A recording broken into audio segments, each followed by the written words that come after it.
Oh, reader, come closer. So we are here today to talk about the December hrcyed progress.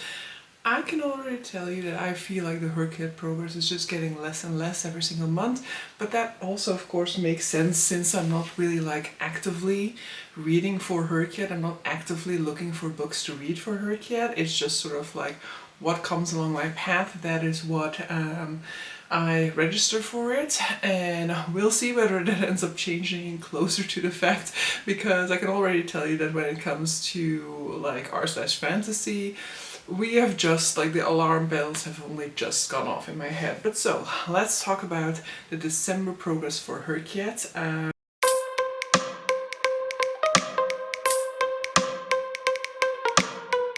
And yeah, I won't go into the books too much within this type of video. You can go to my December wrap-up to get a full experience of what I felt for these books, but this is just really to kind of keep you guys up to date on how I've been doing with hrcyed. Now, I don't know my progress up until the point prior to the month of December, so that'll be on screen at this point in time, and then at the end I will have an update about that, but I also won't really talk too much about it because I, honest to God, at this point in time, have no idea how far I got in the month of December. So, let's go through this challenge by challenge. There are a few challenges that are already complete, so I won't really go through those within this video.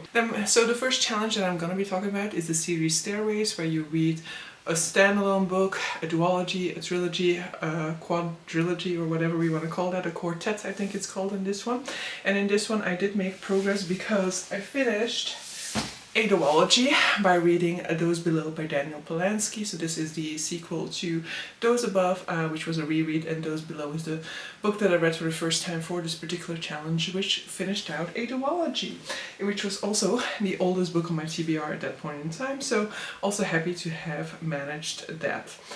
And this is also why I say that I have no idea about how far along I am in hrcyed yet, because I see like something that happened in January over on my computer, on my phone at this point in time, and I have to ignore this now.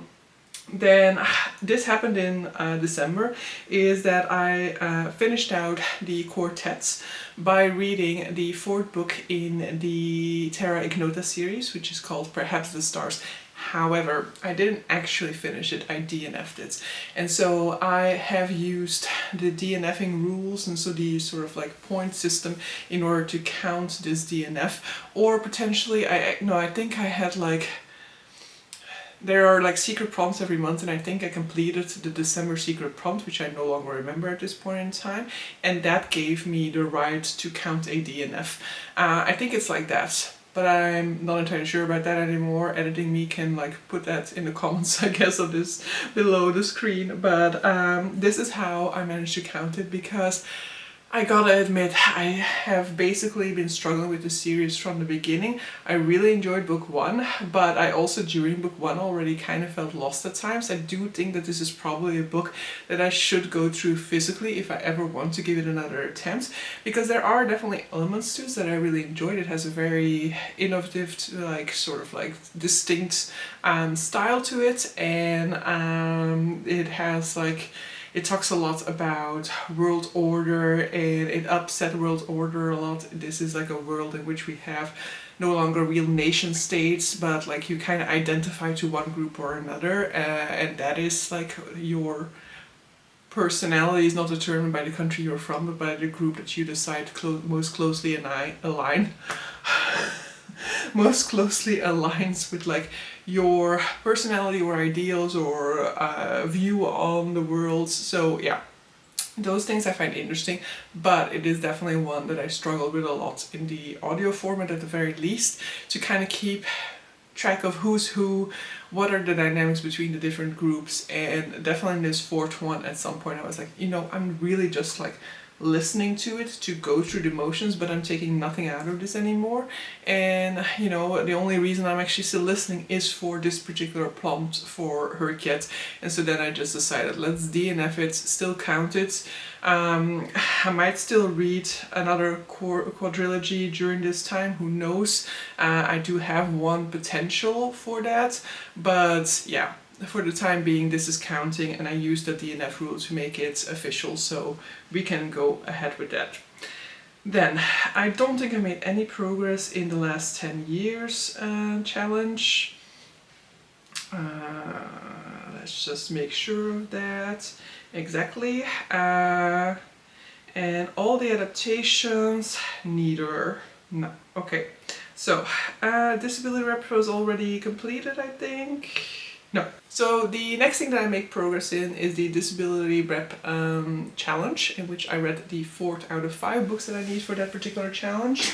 So I read an advent calendar book which is called A Heart for Christmas by Sophie Germain, which features a protagonist who has had a heart transplant a few years ago, and as a consequence she needs to pay attention to her diet and to the activities that she takes part in order to not overly stress this new heart, because this heart has kind of like an expiration date to it, because you know, when a heart is transplanted it won't really typically last you the rest of your life, and so but she is trying to make it last as long as possible.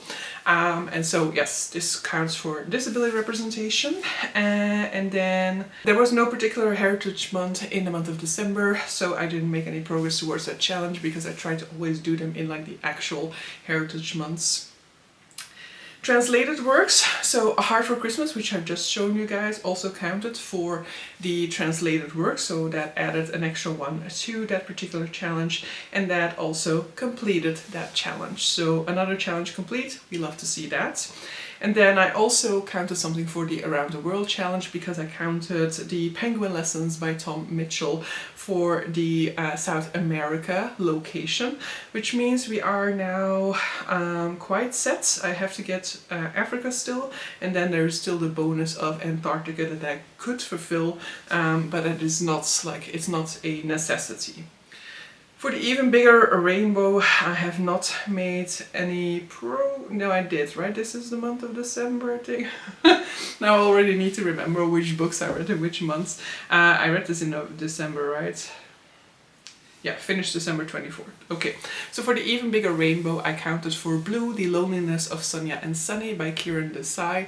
This is a book that unfortunately I also didn't have the most amazing experience with. It was just one that like ran on for too long, but it is a very clearly blue cover, so at least we get that out of it, and it will make another appearance for another prompt later within this video as well. Then I also made some progress in the animal challenge, because I have a book that I counted for the farm animals category of that, and that is The Everlasting by Alex E. Harrow, which I dearly enjoyed. So I would definitely highly recommend this book, and this book has a horse featured in it, so that is a farm animal. And then I also counted a wild animal for it, and I will say that the category of animals is a little bit like unclear to me what I should call like a wild animal, what I should call a zoo animal. This is definitely an animal that can be both, but because it doesn't feature in a zoo within this particular book, I decided to choose it as a wild animal instead. Maybe if I run into another wild animal later that also can be frequently found in a zoo, I will count that one as zoo even if it doesn't feature in a zoo. But because in this case I was like, I can count it for both, what do I choose? I've chosen wild in this case. And that is again the Penguin Lessons by Tom Mitchell, because of course it features a penguin. Next up, I definitely need to make work of that queer alphabet, because yeah, I'm always getting the same sort of rep when I read a book that has LGBTQIA+ rep in it. BIPOC authors, did I make any progress in that? Probably not in the month of December. No. Ah, yeah, yes. I counted. Wait. I counted it for this? I cannot count it for this. I need to remove this book. So I had put the Loneliness of Sonia and Sunny here, but I definitely need to count that for another prompt, so this one needs to be removed from here, so I do not have that progress. Then, you know the deal from last week's video. I was talking about how I had not read a October release and how that meant that I cannot finish hrcyed anymore. And I can already tell you that that has been changed, but we will talk about that in January. But I have still not read an October release. I mean, I have read an October release and I read it in December, but I can still not technically count it at the moment in which December was done. So yeah, should I talk about it now? I guess we might as well talk about it now, right? Okay, and I'll just quickly mention it again maybe in the next video. But so I read The Everlasting by Alex E. Harrow, which is published somewhere in October. And I, you know, because my alarm bells about this prompt went off so late, because as I said, I go about hrcyed reading really just doing my normal reading and checking whether they count for hrcyed prompts or not. And so I wasn't like, this is the one prompt where you really need to keep an eye on that, because you need to stick within that 60 days time window. And you know, very late in December, my alarm bell started to ring and be like, wait, I still haven't read an October release. I need to find an October release, and not just an October release, but an October release towards the end of the month of October, because otherwise we are just not gonna be able to fit that 60-day time window. And so luckily The Everlasting by Alex E. Harrow definitely counted for that. And so I started reading that, but also very late, and I struggled with the first half of this book, because as I said, I highly recommend this book. I really enjoyed it, but the first 30% or so definitely were a struggle for me because of my personal preferences when it comes to fantasy or just literature in general. Something that doesn't really work for all that well for me is sort of like romantic pining. It's like characters yearning for one another. And that is the same whether there is like same-sex relationships, queer relationships, or anything like that. That is just something that doesn't push my buttons. It does nothing for me. And so this first third of the novel very much focuses on that. And so I was really struggling with it. And in the end, I finished it like 3 days later, so 63 days after publication is when I finally finished it. But there is a secret prompt in January that allows you to kind of slightly modify a prompt in order for you to make it work, and so I will use that to get me to say that, you know, I need to read that particular, the October new release in 65 days or whatever, and then I can count it. And so let's just add it already now, because I hadn't added it yet. So we will add The Everlasting. Now I actually wonder, did I already use it twice? Did I mention it twice already in this video? No, right? This is the second time, right? I'll have to check that later, just to be sure that I didn't accidentally already count it for a second thing, because then I'll have to remove it from one of those two things that I previously counted it for. But I don't think I did that. So yeah, a new release for December we haven't read yet. I mean, I haven't read yet at the time of December, but I can already assure you I have read one in January, so we are fine when it comes to that. Now, moving on to the non-fiction challenge. No further progress, so this is definitely going to be one that I need to kind of focus on. I need to read 5 non-fiction